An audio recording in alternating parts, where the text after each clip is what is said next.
It's been an extremely sad day across Connecticut, but there's been an overwhelming amount of love and support for Lieutenant Dustin Demonte and Sergeant Alex Hamzy.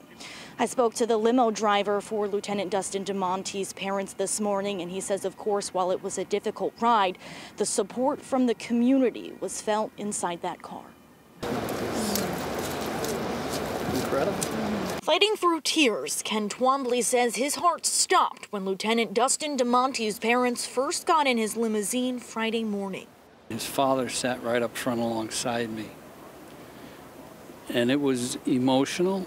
What was a difficult road to their son's funeral at Rentschler Field in East Hartford was also filled with love from thousands of strangers, a love so strong it stretched inside the car.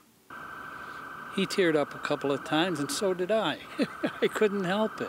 You know, you see all these firefighters with their flags on the overpasses. His father said Dustin loved his job, but knew what he was getting into. And we just kept commenting all the way up. We couldn't see the front of the motorcycle line. A sea of blue and red flashing lights and a massive procession line. In that moment, Lieutenant Demonte's father, Philip, without many words, shaking his head in disbelief. People getting out and saluting and filming, and the respect that they were paying was phenomenal. All ages, it didn't matter. Everybody cared about this. It was the stories Philip told of his son that showed just how proud the Demonte family is of their fallen hero. Mostly about his son, how dedicated he was, what a great kid he was.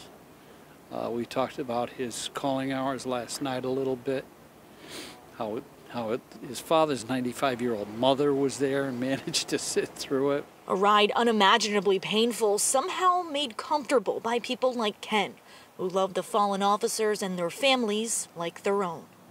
It was just allowing him to reminisce, because that's what people need to do. If someone suddenly passes away, they need to talk about that person. That was an extremely emotional and difficult interview, but he says he's hopeful he was able to provide a small sense of comfort to Lieutenant Demonte's parents in that moment. And he says, although he can't speak for them, it was clear the impact the support had on them today. In East Hartford, Lindsay Kane, Fox 61 News.